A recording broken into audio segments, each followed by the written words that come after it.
Good afternoon, everyone. My name is Mitchell Reese, the president of Washington College, and I am especially pleased today because we're about to hear from an expert on a very interesting issue, and I get to hand over the chore and the honor of introducing our gentleman to one of our students here, Michael Scaldini. So over to you, Michael.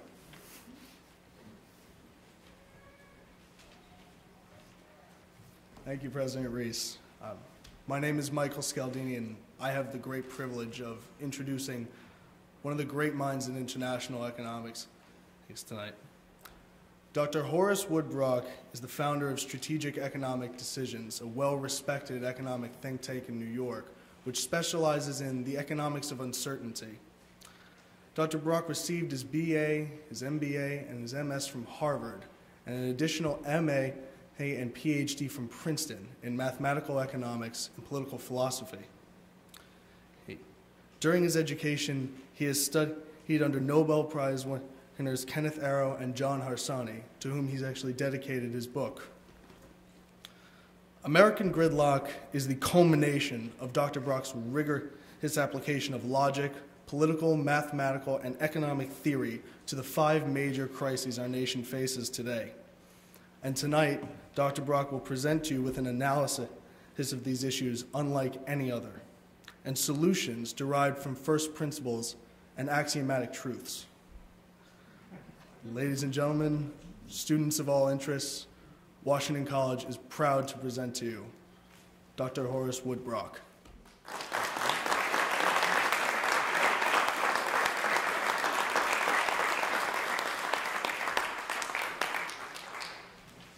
Thank you, everybody. It's a great honor to be asked to talk. And also thank you, President Reese, for your introduction. And Michael, you've been absolutely terrific in getting everything to happen, and I'm very grateful. So, when you have groups of people, I'm always interested who's here. And set theoretically, it's important that there be disjoint subsets of people. So I see young and old, like I see men and women. Groups are particularly good when they disjoin into elderly people and young people. What's unusual about the fact that there are both young and old people here tonight is that the old people, I want you young people to notice, because they're becoming what we call rare aves in Latin, rare birds.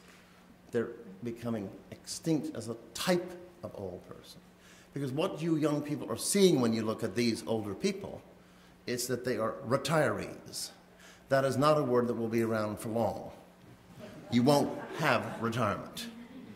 So be rationally envious of them. Okay.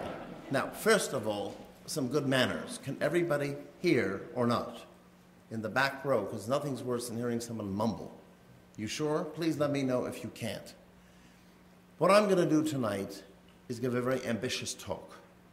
I'm not going to get up and carp about the way the world is or how Washington's hopeless or just complain about our problems. I really do want to do something in my time that's left to help solve the problems. Solving our major problems when you have the kind of gridlock we now have today is a tall order. Simply blaming Washington for not working, that's not a solution. That's a redefinition of the problem. So we're going to have to go pretty deep. There are 3 levels at which I'd like the talk to be understood. The first and obvious level is I really do want to arrive at constructive solutions to 2 or 3 of our big problems. That's the main, if you will, takeaway. But it goes much deeper than that.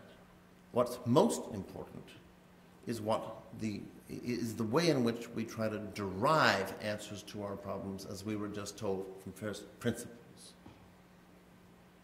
You often hear it's how you think that matters, and why you're all at school is because you want to learn how to think. Believe me, the knowledge itself comes and goes.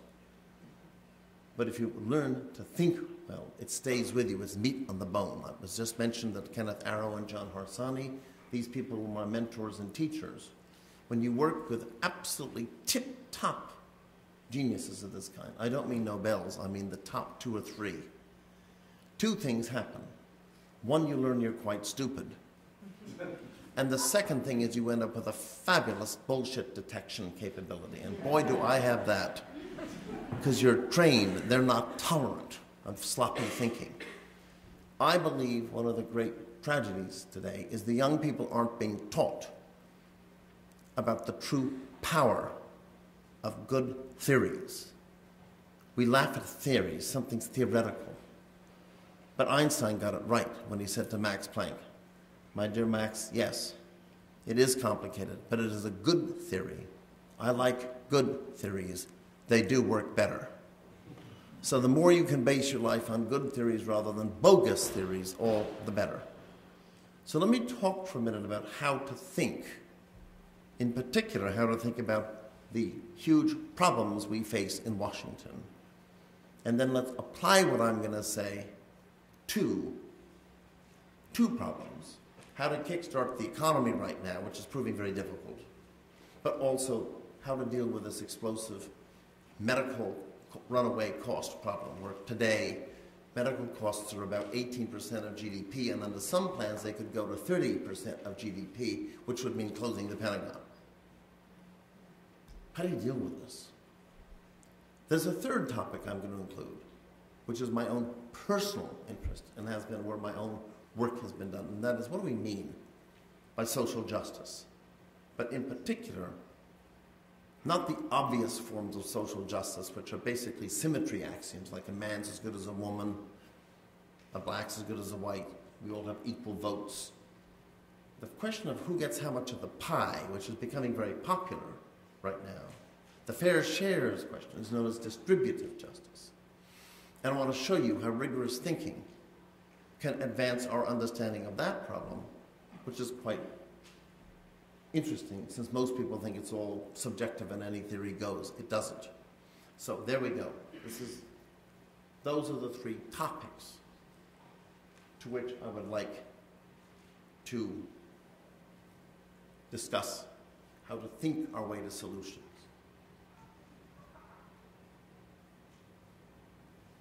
So topic one is today's gridlock. How did we get here? Now I'm going to go over this very lightly. Chapter 1 of the book does do a more thorough job of explaining this. At an abstract level, there are two ways to think.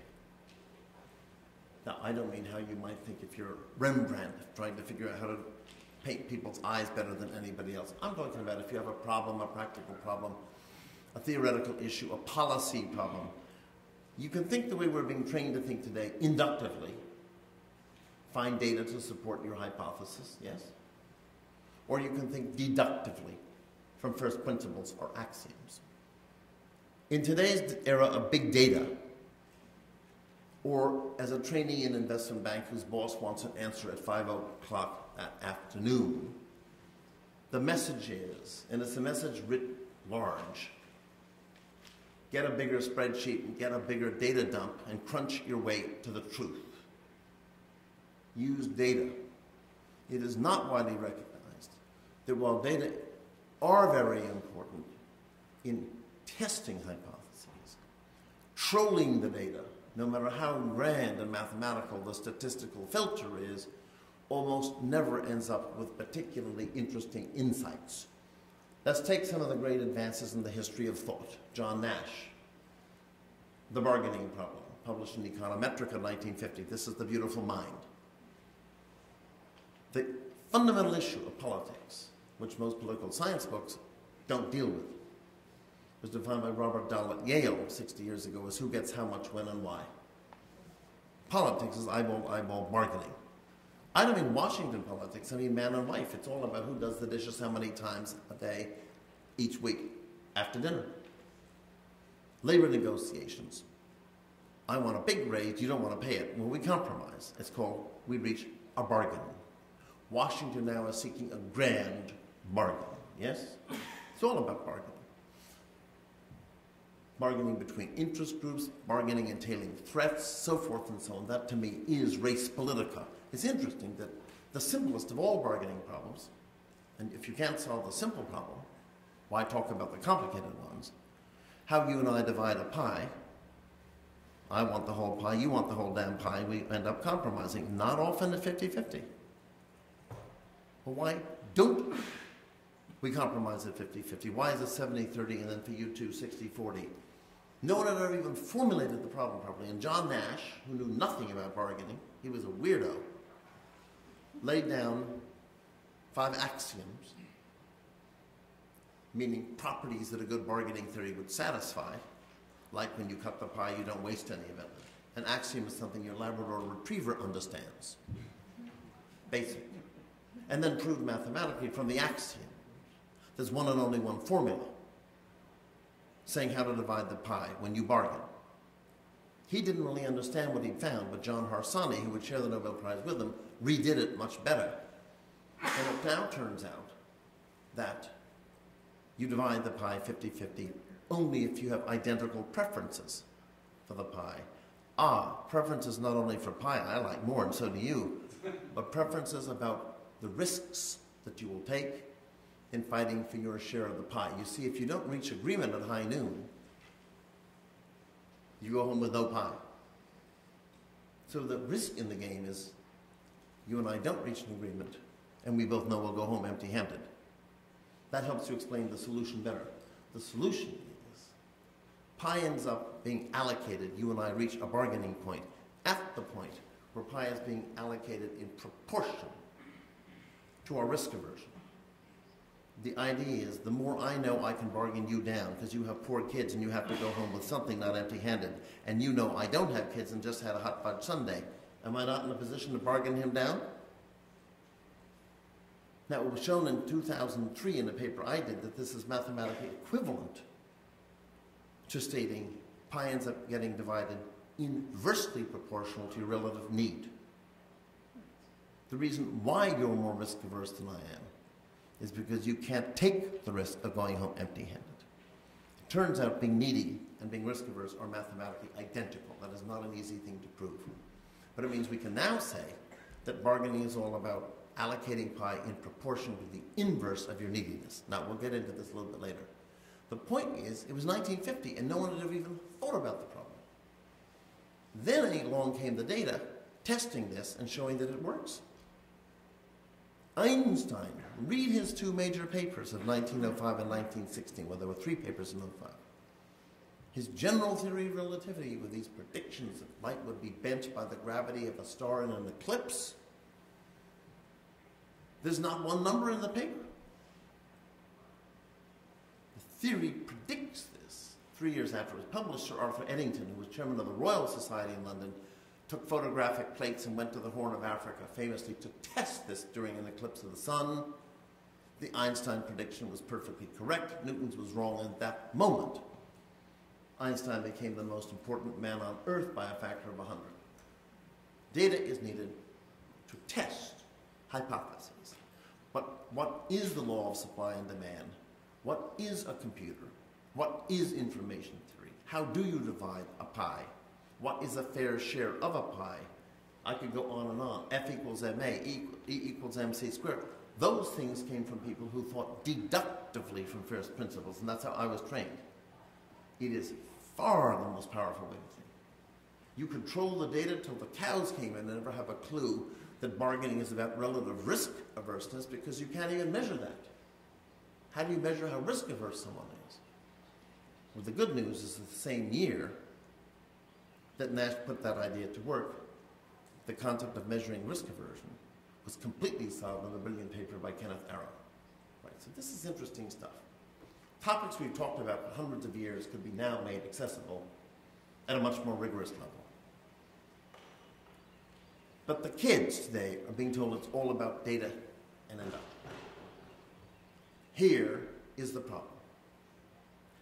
Inductive logic has been bastardized in Washington. It amounts to saying that, well, I'm a left-wing guy, that I believe deficits are good, and you don't. And all I have to do is prepare for the TV show tonight by having my henchmen go get even more data proving I'm right. And believe me, you'll always find data that you're right. You'll always find data that all sheep are white. Of course, it tells you nothing, because sheep aren't all white. Data crunching is very limited in its ability to deliver the truth. It helps, but we have bastardized inductive logic to cherry-picking data to suit our prejudices. So no one changed sides, you'll go hire your right-wing think tank and you'll get more and more data, and we have this dialogue of the deaf, do we not? Nothing will change your opinion. Contrast that with the following situation. To take an equivalent, suppose we have the hypothesis that, well, I make the left-wing statement that no matter how many triangles you draw of weird shapes, the angles always add up to 180 degrees. Heard that one? I'd be attacked as that's a bloody left-wing view. I'm going to call the Heritage Foundation and prove you're wrong. I'm going to come up with triangles that, well, that's just not true. It's a matter of opinion. No, it isn't, idiot. If you accept Euclid's axioms, which my dog understands, angles always add to 180 degrees. Shut up, next topic. Very efficient. And that's what I hope to do with some very deep policy issues. Right? It's not easy. This is much easier to just crunch the data. So I'm arguing for deduction. But I'm not doing that for nothing. I'm doing that because we have gridlock in Washington of a very bad kind. If you probably read in the newspapers, people on the left today are going very left, and the Republican went Tea Party. Now, when the center of gravity of the two parties spreads out like that, and we now have a gold standard among the left that we can never cut entitlements, and a gold standard on the right of whatever, for me as a congressman to compromise a little means I'm not compromising a little, I'm violating the gold standard of my party, yes? And this is not a good thing.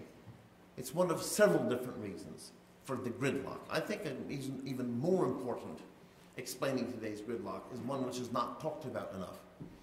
If you look at the disputes of my lifetime, and there have been everything from the Cuban Missile Crisis to this and that, a lot of the things they argue about in Washington aren't that important. I mean, they're okay, but the big problems are we going broke from entitlements, and we are.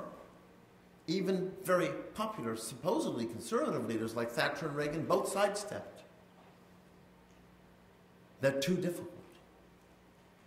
So the problem is, we kicked too many cans down too many alleys for so long, now the wiggle room is running out and we have to face the fact you have to have a cut in benefits.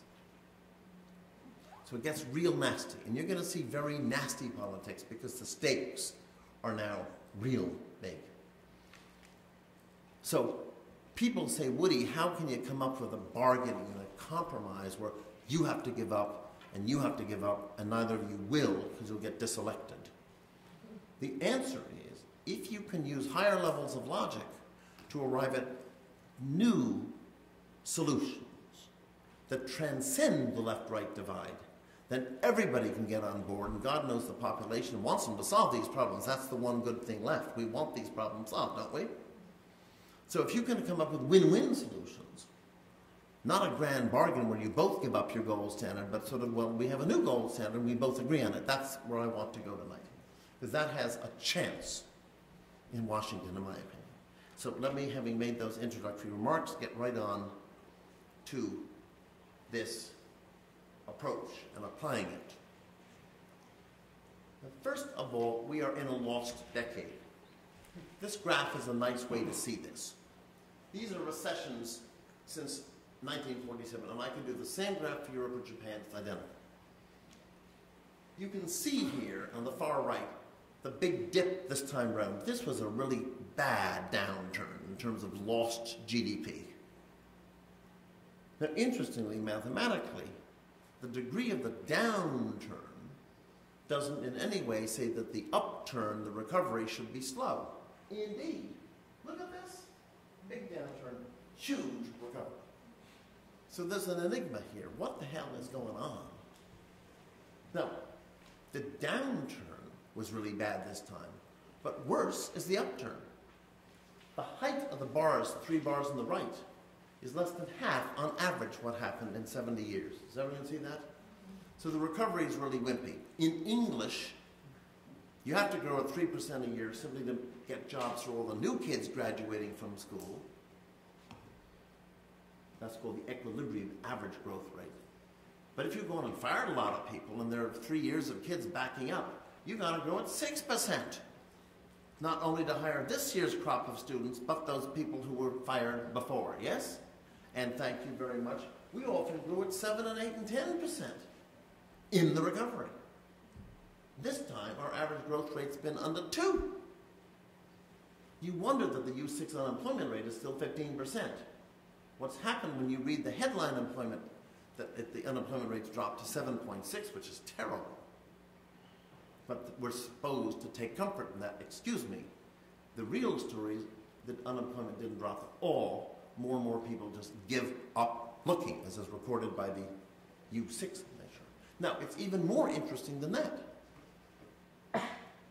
If the reason for the lousy recovery was that government had wimped out and not bothered to use fiscal and monetary policy aggressively, well, then you could say they didn't put their foot in the gas. Well, excuse me, 10% government deficits for 5 years?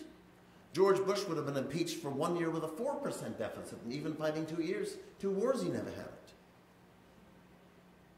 Interest rates at 0 for 5 years? We've never put our foot in the gas harder. So clearly something difficult is going on here. So the first question I want to deal with is a very simple one. Is there a way to get things going? Okay? It's not an easy issue, or you would have read more about it. So let me just quickly give you a solution. The axioms, and these aren't really axioms, these are just desiderata, things we all want, but they are axioms. You do too. I want lower unemployment, more rapid GDP. Oh, this is new. Turns out the word deficit has no meaning in economics. Quite literally, the word has no meaning. There are only good deficits or bad deficits. Again, as Kenneth Arrow first pointed out. I want good deficits. I'll explain why in a minute. So do you. I want really big good deficits. I want productivity growth higher so that we grow our way out of the debt that's being put on the backs of the children who inherit it. I don't want the bond markets to attack us like Italy, do you? I want to reduce their debt. Nice goals. So the question is there a solution to all of those? And is there more than one solution? There could be 10 policies, and there's only one. So we want a Marshall Plan, a big one, over a number of years for public sector investment spending. Now I'm going to talk about what that means. To begin with, I'm saying, yes, I want government to borrow more to fix our infrastructure. Well, you can't say that. From the North to the South Pole, we all agree the deficit is now a 4-letter word, correct? In Australia, you're voted out of office. I mean, if she even mentions deficits, they have a surplus, if they did. Once again, the problem is there is no such thing as a deficit. But this is what we think. We're paralyzed in our fear of deficits, yes? And we're in such debt already, we can't think of taking on more debt. So let's talk about this. America today, government expenditure is $4 trillion. I don't know the number anymore, it's roughly this. Tax receipts are $3 trillion. So the deficit is how much? How much does the Treasury have to borrow to pay the government's bills? What are we spending the $4 trillion on? Interest expense, administration, Social Security, interest in the debt. Couple of wars. Yes. Wars, defense, fueling aircraft carriers. Yes? But mostly transfer payments. Social Security. Nancy Pelosi's stimulus bill, because Obama never proposes policies. He leaves it to others. How much of it got spent on investment, which the president originally proposed, versus on keeping 480,000 government workers at work? Now, I have no problem keeping people at work. I don't mind government workers. But if I have to keep borrowing from the children to do it and never paying them back, then I have a little bit of a problem, morally. So, the deficit of $1 trillion might not matter if the total debt of the United States was $1 rather than 10 trillion or 15 trillion, depending how you measure it. But we all know we've gotten to such an extent in the West that the debt to GDP is very high, and we cannot go on borrowing anymore. So we've got to cut our deficits, correct? That's a bad deficit. Nothing productive is going on here. We aren't investing. We aren't developing the internet anymore. We aren't doing the interstate highway system. All we're doing is larding the kids' future with more debt and doing nothing to relieve the burden on them. Now, my new America, I want to continue to spend a lot of money. But now that we're recovering, we're spending less on welfare, less on unemployment, and things are getting better slowly, too slowly. But I don't want to cut the deficit. What I want to do is turn the borrowing into good borrowing, not bad. So let's say we did have a Marshall Plan. There's a new bank. It will rank all the 14 bullet trains. It'll rank the different projects, new electric grids, cyber attack-proof electric grids, carbon fiber bridges, whole new technologies, new investments, all carried out by the private sector. What will happen is we will rank them in terms of the rate of return. That's right. There's a way to do that. Measuring the rate of return on an infrastructure project for the public, an airport, a highway system, is different from me opening an ice cream stand, but we can do it. The logic for that was also fully worked out by Arrow and Kurtz around 1970. And I want to rank these things. Now, tell me something. Can you imagine a conservative being the one to push the interstate highway system? We had to borrow for that. His name was Dwight Eisenhower. A conservative was for deficit spending. Wait a minute. Can someone tell me the return on capital on borrowing to build 29,500 miles of road? Somebody just give me a quick number intuitively. It's all been paid back. It could be -5. It could be, I guess, really good, 10 or 15. It was 11%, we believe. Government made a lot of money on that. We not only didn't indebt the kids, we gave them a really good future. There are many bullet trains. The way it now works, Mrs. Pelosi wants the San Francisco-LA train. Well, if it came out with a -4% rate of return, I would want that posted on the internet by this new investment bank made up of investors from around the world. And everything would be ranked according to expected rate of return, including all the political difficulties. A really good ranking.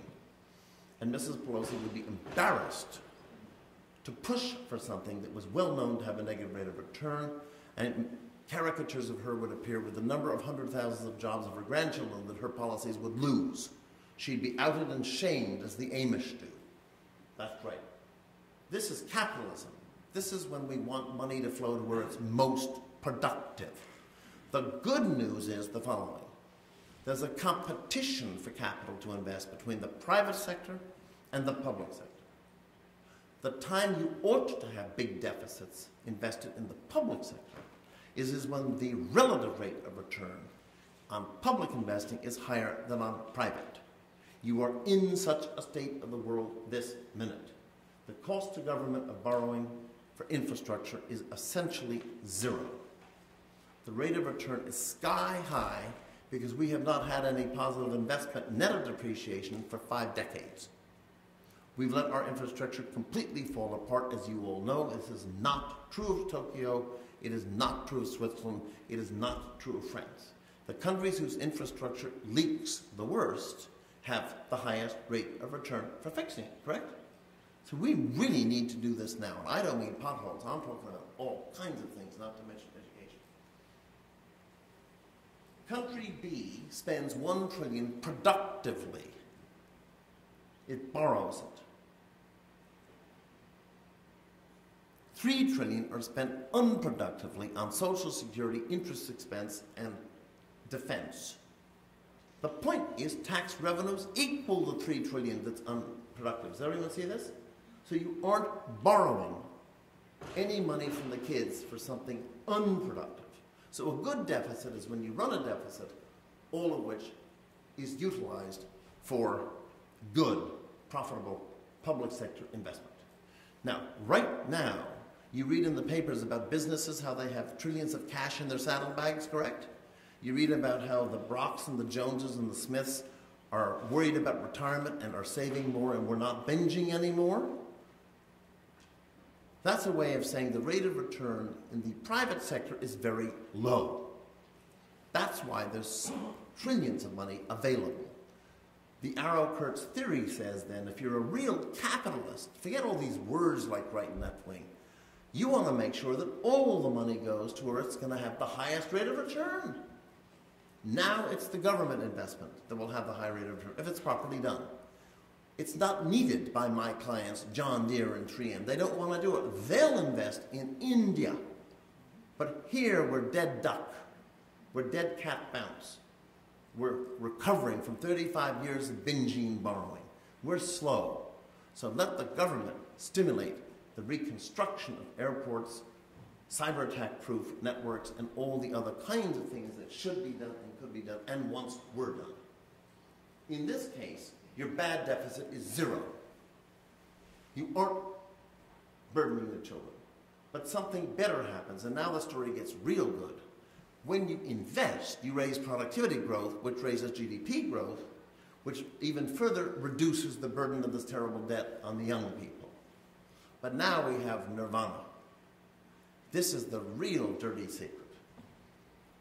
Jobs. When the government borrows $1 trillion for infrastructure, actually, what happens is Bechtel gets $100 billion for its projects. It takes this check, puts it in the bank, and via standard project financing, the bank comes up with the other 3/4 of the money. Does everyone understand that? So Bechtel ends up spending the government's money and 3 times more than that, yes? Well, the amount you spend by the identity national income equals GDP means you're going to have jobs, jobs, and jobs. Does everyone see that? So for the same dollar borrowed that's now being wasted on transfer payments, you could have had 3 to 4 times the hiring. You see, when you just pay people to keep their jobs, it's nice that they keep their jobs. How many new jobs does that create? None. How much productivity does that generate? None. This way you generate productivity 3 to 4 times the employment. So it's a very, labor likes this, yes. Unemployment goes down, capitalism likes this, companies are booming, doing all the work, reinventing what a bridge is out of carbon fiber. That's how progress takes place. Did I say anything that strikes you as left-wing versus right-wing? This is just common sense. So that's the main idea here. I could go on about this, but that would not be appropriate. We can have some questions in a minute. But this solves the problem, that we don't want to wait any longer for the animal spirits of the private sector to come back. We, the people, average people, are traumatized. We've come through the global financial crisis. It's like 2 weather fronts meeting, and now we're hitting the demographic crisis, which everyone's known about for so long. No one has money to retire. People really are scared. I am. And things are different. We're just not going to binge anymore. Well, if the private sector is not going to binge and the public sector needs productive investment and hasn't done any for 50 years, now is the time for a Marshall Plan. So that's the basic idea. Let me do this now. Let's take any questions on this before we do the healthcare story. This way it breaks the ice a little. So disagreements or just questions, please. Yes, sir. How do you know this seems like a pretty obvious point, and I'm sure you can answer. How do you know the money's going to be invested wisely if it's productive? Like, how do you know this $1 trillion is going to be invested productively? Yes. This is a good question, and without some of the technical stuff, I can't really answer. I'm going to give you a sense of this. It's really saying, is it possible to do a cost-benefit analysis? It's pretty good. When I worked at Stanford ages ago, one of the things I happened to do once was to go to a company called Johnson & Johnson and help devise how they should fund their R&D projects. Now, if you think that's not political, oh my God. 50 people want their dream machine to come true and they can only afford 12, yes? So you have to rank them. Well, it's hard. There's no guarantee that something's going to make its expected rate of return. It could be a big bust. Suffice it to say, the system's very productive and it worked, and there's nothing perfect, but the rate of return from the system was about 22%. Same is true in water resource planning in government. Once we didn't have a clue where to put dams, it was all pork, political pork. Then again, under Hirschleifer and Arrow, for the president 30 or 40 years ago, new techniques were developed, and they've been very, very successful. I'm an optimist. We have ways of measuring what has a high rate of return or what doesn't. So we should be more hopeful. What we don't have is anyone who says it even matters. No leadership. Yes, sir. Based on investments like Solyndra and some of the others, the government doesn't have a very good track record in investing. You have to be very careful. Solyndra, like many J&J R&D things, didn't work out. I don't mind if it didn't work out. If it was expected to have worked out, I don't think there was any incentive to identify it as a winner in the first place, because the system I'm proposing wasn't in practice. And there was no price paid for not seeing that it was expected productive. But that's very cynical. I didn't hear you mention the internet. The rate of return is about 2,000% more than any banker you've ever met. Did I hear that? That came out of DARPA, that still owns it. The Defense Advanced Research Projects Agency invented the internet. Government was indispensable in the railroads, the Erie Canal. Do they make mistakes? Of course. The big dig in Boston, where I live. What a joke. The joke is on the jokesters. It was supposed to be $3.5 billion. It ended up 14. Typical terrible government mess. That's Massachusetts contracting. The new joke is, it's been much better than anyone dreamed in totally transforming all of Boston, and they say it's going to end up with a very high rate of return. So I think we shouldn't give up and say government's hopeless and can't do anything. What is true is our infrastructure is an international scandal. And the worse it is, the higher the rate of return of fixing it. Notice, you couldn't do this in Switzerland. You could borrow money and invest in new tunnels through the mountains, but the rate of return would be negative because there's no need for it. The ones that now have don't leak.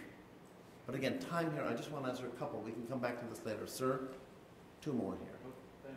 Thank you. One, an observation, unemployment numbers, the media just screws the whole thing Yes. up. I mean, this 7.6 or whatever it is 3 times that probably. They think it's about 15%. Yeah, and we also need to be increasing by 400,000 jobs a month, not the 125 Yes. that we're Infrastructure includes not only highways, it includes waste treatment, it includes water. Many things. All of that. Not to mention the scandal of public education. Right, and much of that can be financed through private Yes. sector. Some. Australia is great on its highway construction, all privately funded at this point. So it's a whole, there's a lot of ways to address it. And to give him credit, Obama right now is trying to work out some kind of a mixed private sector thing. But you don't have to use the private sector, that's the point. Government can borrow it less because there's no risk premium, so the cost of the project ends up less. I'm sorry, there's one more question, then let's do healthcare. Yeah. Thinking back to 2008 and early 2009, I think a lot of people who voted for Barack Obama imagined that he was going to propose something like a second Marshall Plan. Yes. How close, in your estimation, did he come to that? Did he lose his nerve? Did that never occur to him in the first place? I think that I don't know what's inside the man's brain, obviously. I know the people who advised him never pushed it. There was a very strong desire for what Nancy Pelosi did. And remember, she ran it. They wanted state and local voters, workers who vote Democratic, to be kept on the job. And others voted for Obama, not Pelosi. And Obama would like this, but to be fair, he's not good at economics at all. Well, Jack Kennedy said he wasn't, but he went and hired Kenneth Arrow and James Tobin to have the smartest people on earth half a mile from him and created the Council of Economic Advisors. Jack Kennedy wanted real smart people to criticize him. Like I said, I got criticized by my mentor. Yes? I don't get the sense of this. With Obama, it seems to be so politicized. Maybe that would be as true of any Republican. But I don't think it was, he should have had people saying this. This is probably common sense. It should have been sold as being a solution. You labor, you capital, you the kids. Yes, it's win-win-win. That's the point. I just don't understand.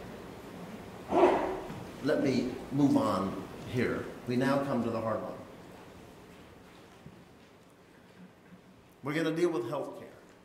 Health care is the spaghetti bolognese of policy problems. It is just inherently very difficult.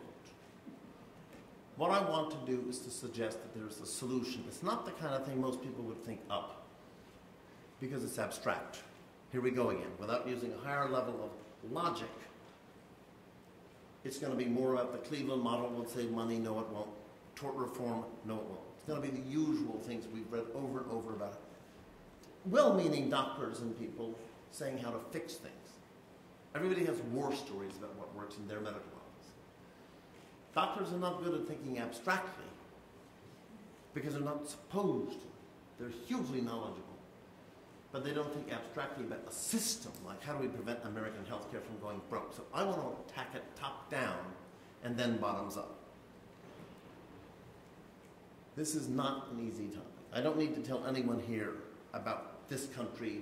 We spend 18% of GDP on healthcare, double the OECD non-US average of 9.1%, and we don't live a day longer. Something a little screwed up? What do you do about it?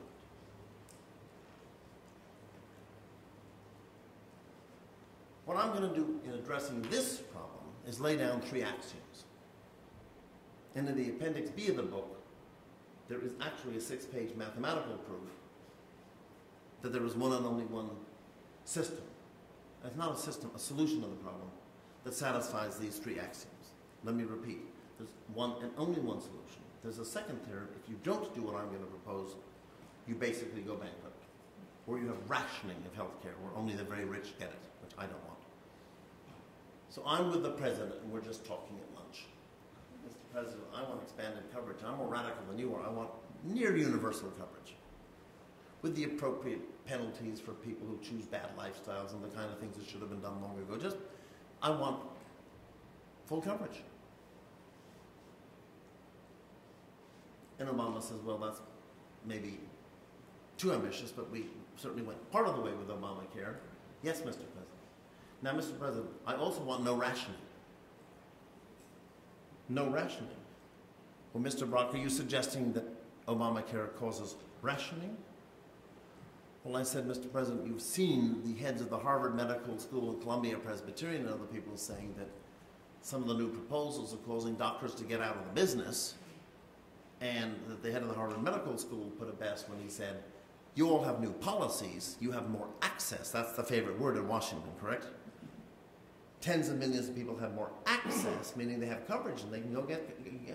But they ring the doctors, and what happens to the telephone? It rings and rings. This is nothing new. Rationing means there's just not enough services to go around. Okay? I don't want that. I want people to be treated. Go to Canada, go to England, except for the rich people. You wait a long time unless you're very sick. I don't really like that. I'm just giving you a wish list. These are my axioms. Now, Mr. Brock, what are you smoking? And we'd all like this, but look at the costs are rising even under my plan. I said, Mr. President, you didn't let me finish. I want the cost to be cut in half. Now, Mr. Brock, what are you smoking? You want all of this, far more than I'm promising for half the price? What's going on? I've already introduced cost controls. Mr. President, stay tuned, because that's just the problem. Cost controls and price controls can't work and never have. They always lead to rationing or sky-high prices. Well, Mr. Brock, I'm confused. Could you explain what you're talking about? So here we go. As a speaker, I am unusual in that I talk up to an audience, not down. If I think you got to know a little game theory, I'll explain it. We're now going to do a little basic Ec 101. I'm going to make you understand it. It's simple, but you will be rewarded by seeing what you're about to see. So here we go. I want to focus on the problem that no one does, which is expenditure on healthcare. I'm not going to use the word cost. Cost control within proper arrow to general equilibrium theory in economics has no meaning at all. Expenditure is defined. Expenditure is that the population drinks 6 million Cokes, and the Coke is $1 a bottle. The expenditure by the nation on Coke is 6, yes. Put it over GDP. That's the share of the pie we spend on Coke, yes? We know on healthcare as a whole, which means nursing, machines, tests, everything, it's 18% of GDP. And I want it to go below 10, yes? And you do, and everyone does. I mean, my goodness. So we're going to only talk about expenditure. That's very new. We're not going to talk about price. Price is a red herring. But we're going to use the law of supply and demand in very simple sense. Does everyone remember this? For any commodity? Price, quantity. If you raise the price, do you want more or less of something?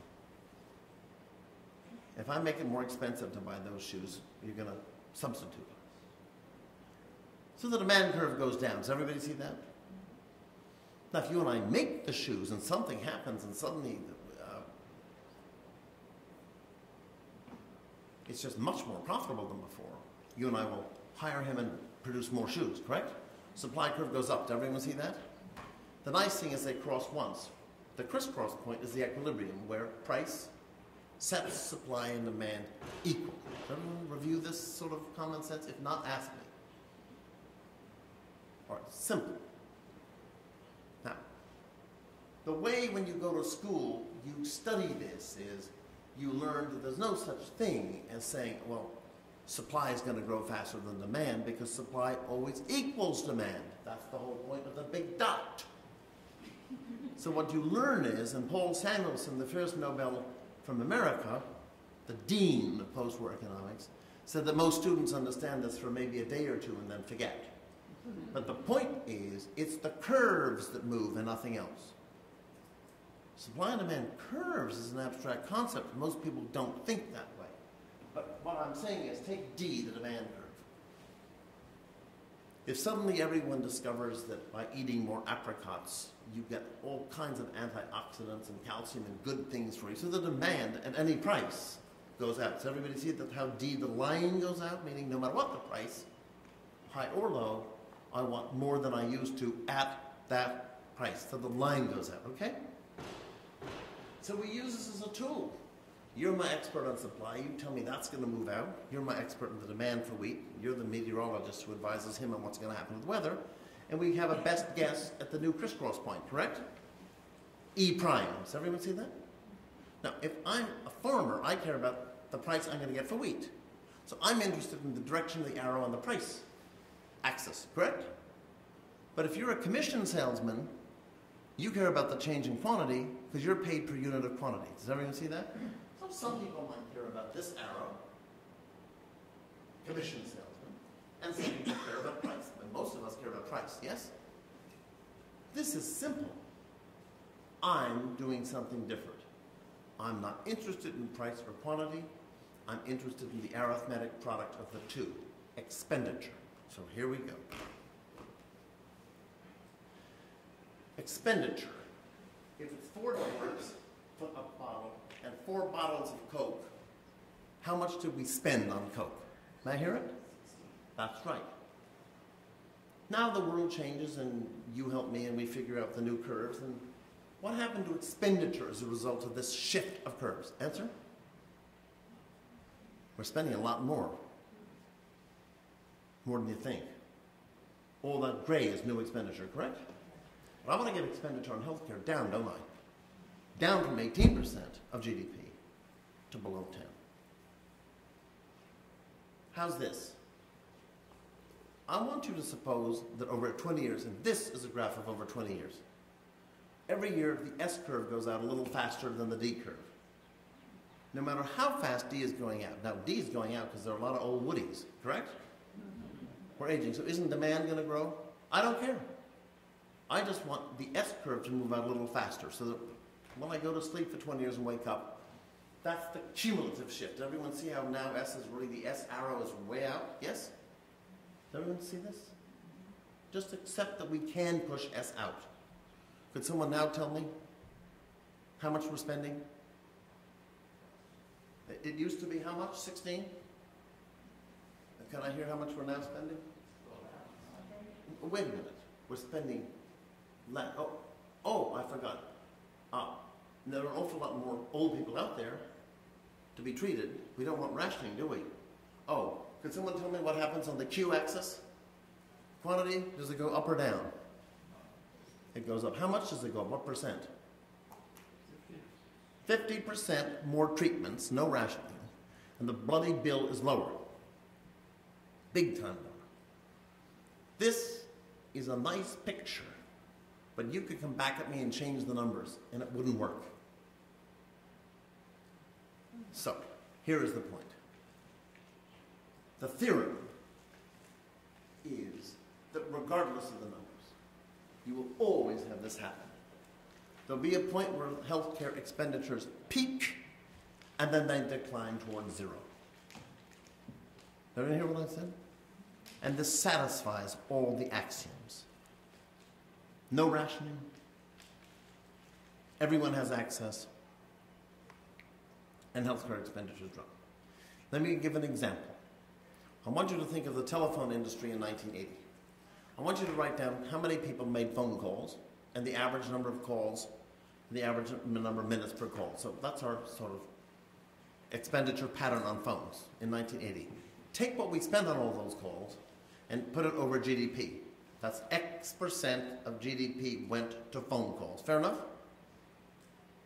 Now ask a hypothetical question. Today, suppose we still, which we don't for other reasons, made the same number of calls, the same minutes per call, so nothing's changed, just there's more of us and a bigger GDP because we're another 80 million people bigger, correct? So now compute as if we hadn't changed our habits and we made the same number of calls, same amount of time.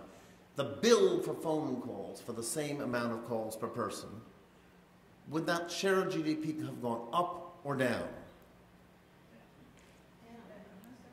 How much down? About 94%. But your kids assume phone calls are free. This is called progress. All that happened was the supply curve went way out. Now I have to explain what that means and then we're finished. First, if S shifts out faster than D, which is easy to do, then our nation's major number one problem is solved fully. This is not an opinion, it is a theorem. It works for no matter what the slopes or other lines. This is very deep. Secondly, if you don't do it, which is theorem 2, it's all in the back of the book, you go broke. The thing rises to infinity. And it's not much fun to be in a society where there's huge rationing and whatever. Right? So that's the reason for this. Now, let's have some fun. Obamacare. Now, Obamacare contains some good things. I'm not here to bash the president on this, but it's very misguided.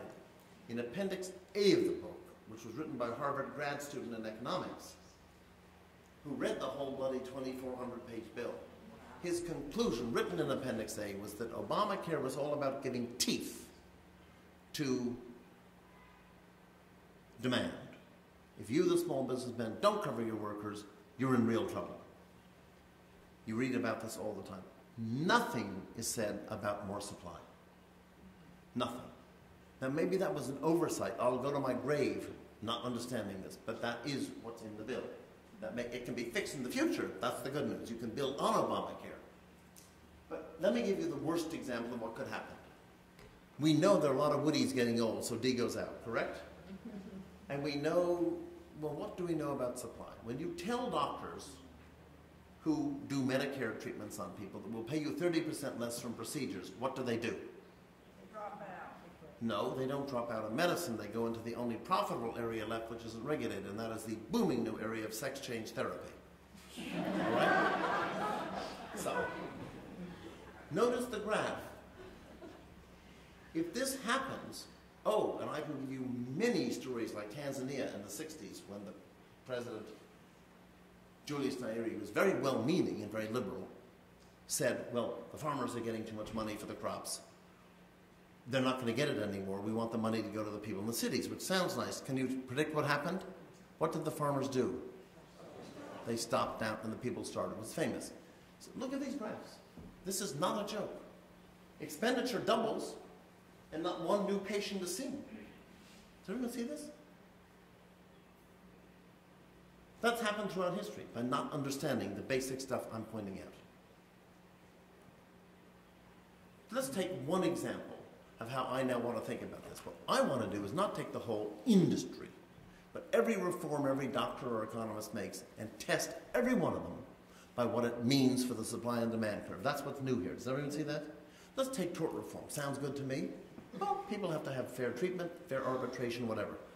Tort reform, as I understand it, means an increase in the supply curve for doctors because they're not getting out of the business because of these $1 million premiums.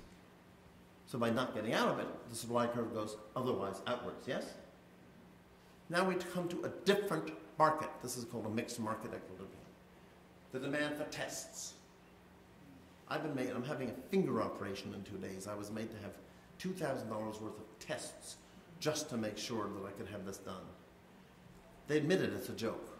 Someone's paying for that.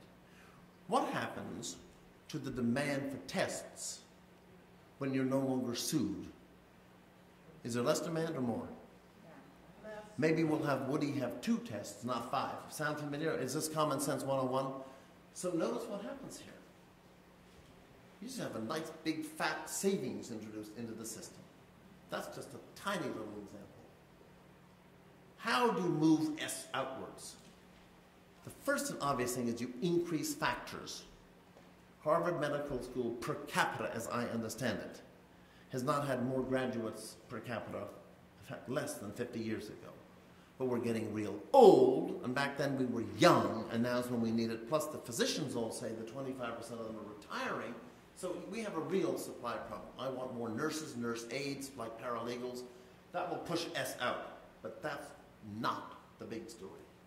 The big story is productivity growth. The phone companies' collapse of expenditures was due to the fact that the advance of the chip, the microprocessor, laser technology, fiber, everything has made it possible for free phone calls. That's what pushes S out. Anything that makes you more productive is an outward movement of the supply curve. I know for some people that may be hard, but I think you get the idea here. The big gains come from more productivity, from innovation, but you're not going to get innovation if you're in a cozy-wozy monopoly, which AT&T was. Excuse my English, until AT&T's monopoly was busted up when it was gangbanged by the baby bells.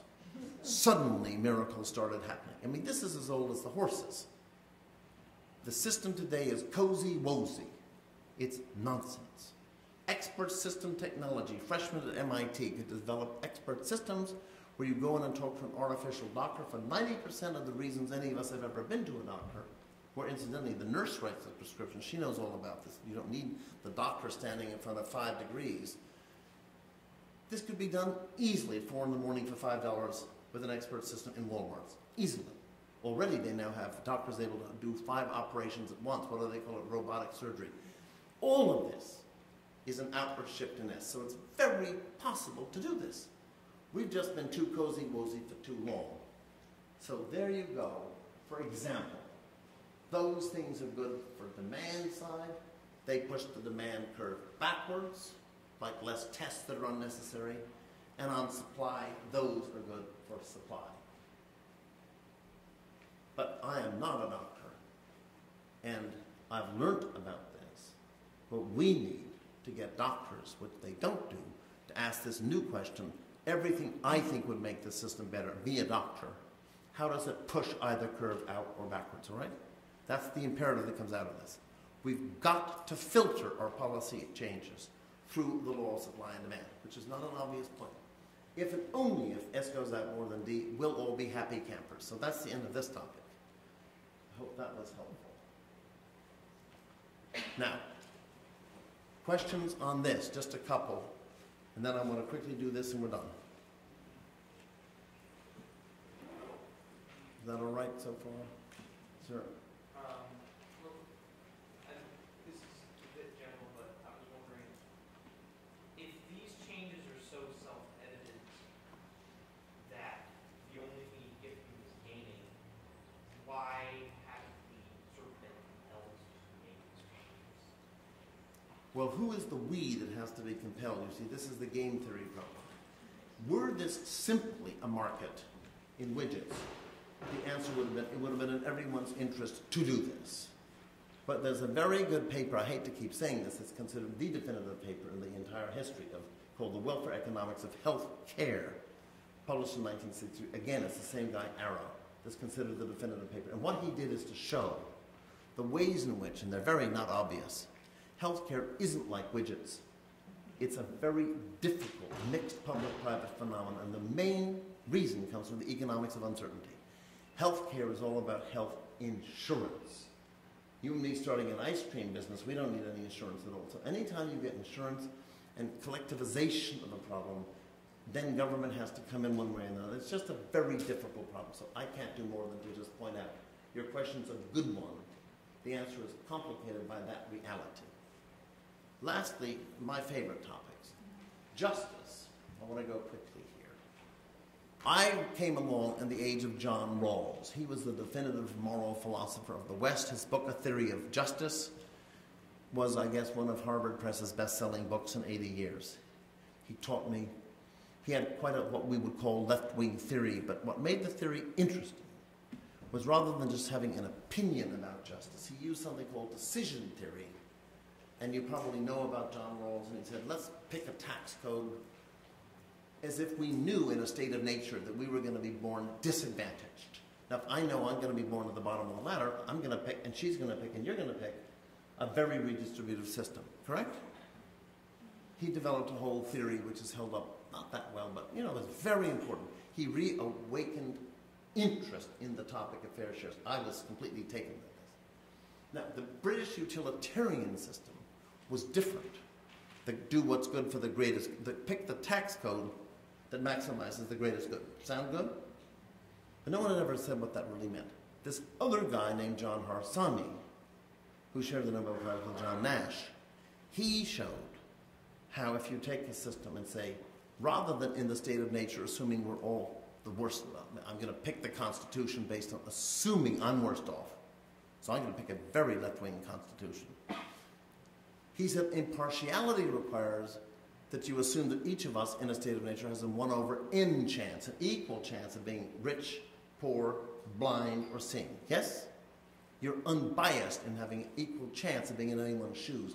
Then he showed mathematically that is equivalent to maximizing the greatest good for the greatest number. In other words, he re-derived utilitarianism.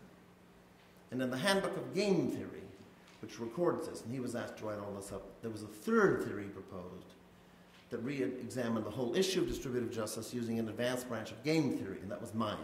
And that's what I'm going to report on right here. So here we go.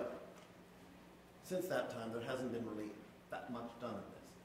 I was very taken by Charles Taylor from Oxford, who lectured at Princeton, and said that what's wrong with all these, quote, theories of justice is they forget there's two different dimensions of redistribution. First of all, or fair shares. What happens to the Patriots if Tom Brady is given a much lower bonus than some backbencher because the coach doesn't like him? How long will the Patriots help the Boston economy? What happens in an economics textbook if I happen to like you, I pay you more as a wage than what you're, quote, worth measured by your marginal product? Given zero excess profits assumptions, the company's out of business. What happens if I pay you less than you're worth? You go work for him. So in economics, it's well known, your wage in some sense is your marginal product. You don't like to hear that much. But to each according to his contribution is absolutely fundamental in every aspect of life. If I contribute more to the pie, I want something, unless it's a charity. But the Rawls-Harsanyi approach never even mentions this. It's all about neediness. Everyone see that? Obviously, if Mother Teresa finds you too, you haven't contributed anything, you're both paraplegics, your medicine is much more expensive than his. Mother Teresa wants to take her $100,000 and allocate it in proportion to relative need, correct? To equalize the pain between you two, your medicine costs more, you get more of her money. To each according to his needs. Sound familiar? Yes, I have 2 nephews who won't inherit any money. I have 2 nieces who will inherit a great deal of money. Where do you think I'll leave my money? I mean, this is like common sense.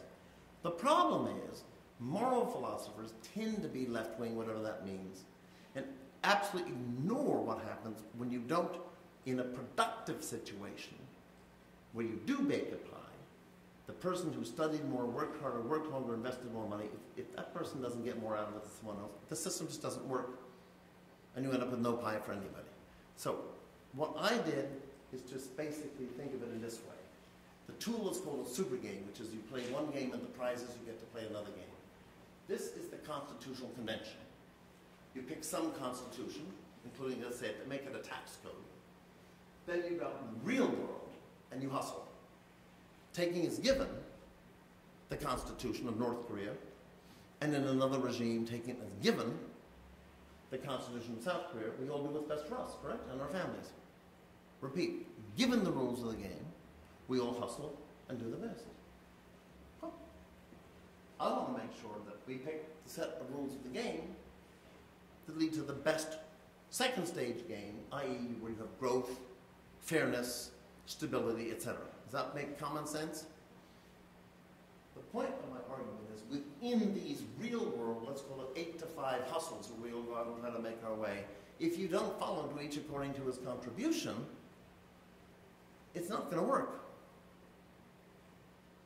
That's a fundamental sense of fairness. If I've contributed more than you and you slacked off and I'm given less than you are, that's it, I'm out the door, and that the patriots don't exist.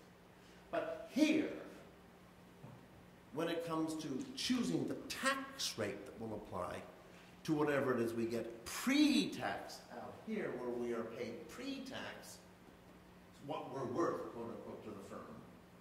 Because if we didn't, the firm wouldn't exist.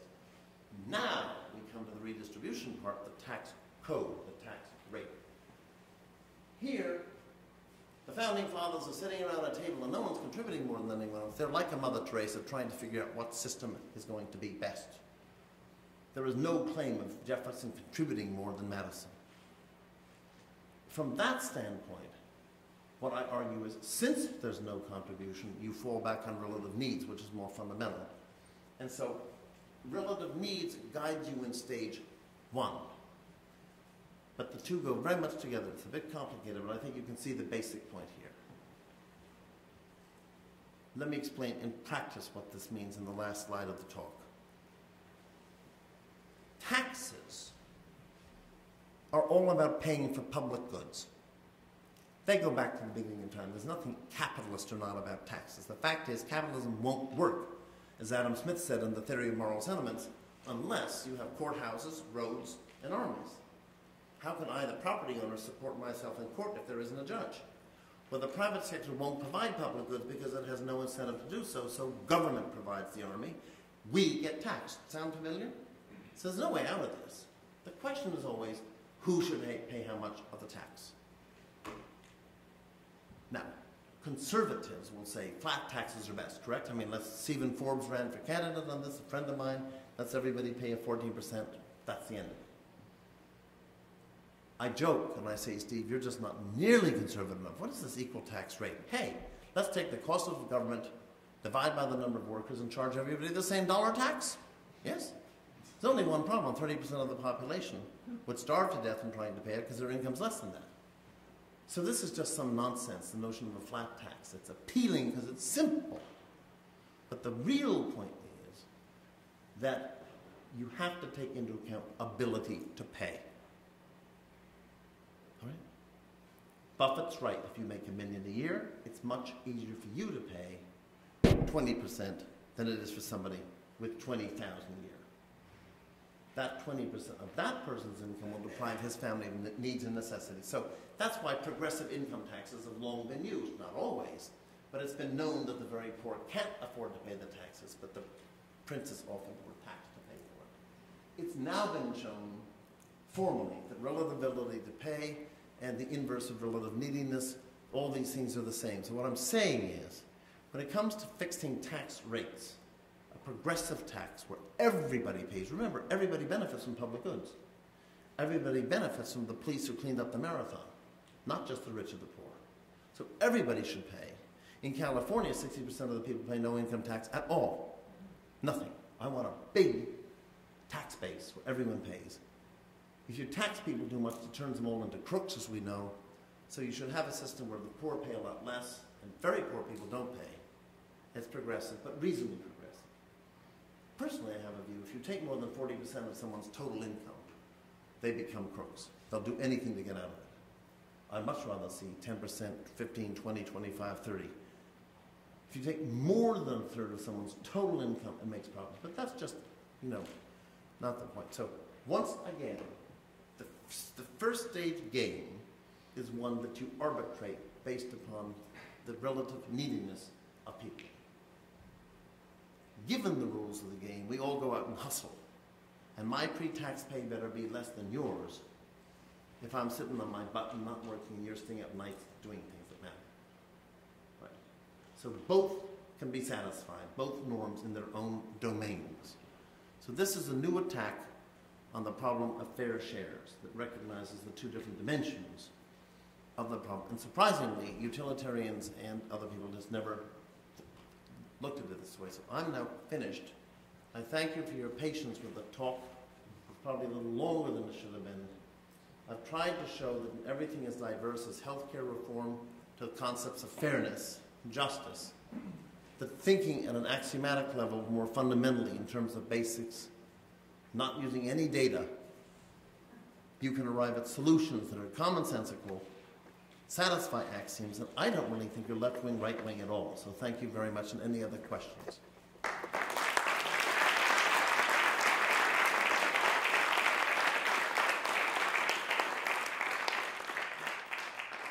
Gark, I believe we have time for 2 questions and maybe some preference towards student questions. Yes, absolutely. Only 2? Yes. Any questions from the students? In your first and second questions that are goals that you were going over, you talked a lot about creating a productive force or increasing the supply. And that, I think, hints towards a little bit of an education issue, or education need. Could it be an issue right now that we could create productive spending, let's say, let's go back to the first model of the creating productive... Like a Marshall Plan. Yeah, Marshall Plan. Yes. You would need an educated force to create productive spending. You need people who can objectively rank of the 24 proposed bullet trains, which ones are valid and which ones aren't. You were right. Yes, but what if you can't create the 24 bullet trains? Could that be a possible issue today? Excuse me, I was assuming that there were 24 proposals for bullet trains. What I'm merely saying is, the fact is that there are 2,000 bullet trains proposed. Some small number will meet the criterion for being good public investments. The money should go there and not be wasted on the others. I mean, China's problem right now is it's running its whole economy based on 48.9% investment spending. Do you think their investment was profitable? No. They're borrowing to build cities that should have been built in 10 years, known as see-through cities. You want to be very careful that you only borrow from the kids the things that pay them back royally. And there are ways to know this and to do it, and we aren't bothering. Do people understand this? No, why should they? You know, this is what the president's advisors already said. Is there another question here from students? Student question. Yes, sir. These are interesting theories. How do you educate the public to elect officials who can actually consider these and implement them? Well, you know, we talk about government people as if they're somehow different from people in corporations or doctor's offices. My experience in life has been that most people, if someone shows them that there's a reasonable solution to a problem that makes them look good, they're happy to adopt it. So yes, you have to educate people. Do people automatically think in terms of how fast supply and demand curves are moving? Why should they? It's not an easy topic, but when you see it, we covered that in 20 minutes. They've been shown the wrong stuff. They've been given arguments which I could pick apart at the speed of light that just don't add up. Fair enough? So they do need education. And the hope is when you have highly intelligent people like Hillary Clinton running, that they will see there really are good answers, that everybody will be happy. And I don't care if it's Hillary, if it's a Republican, people who want, and I think there are a lot of politicians and what's like that, who really want these problems solved. Because remember, they go on with their little gridlock games for so long, and the public will throw all the rascals out. So I'm optimistic. I do think this president has not been well advised at all on matters economic. I think the new Secretary of the Treasury is a very poor choice. No one makes no distinction at all. Here we are with the worst unemployment rate. That is not an anti-Obama remark. I just wish we're the age of calling up and saying, you know, to Harvard, get me down here to Washington, the best thinkers, you know. I just wish I heard more of that rather than how the Pauls from Chicago living on the third floor of the White House figuring out the next congressional. I'm tired of that. There's no sense that they're focusing on these big issues. And your hairdresser will tell you that. You don't have to be some PhD. This is common sense. They aren't doing their job, which is why they have such a low reputation. Now, I don't want to overstay my welcome, so.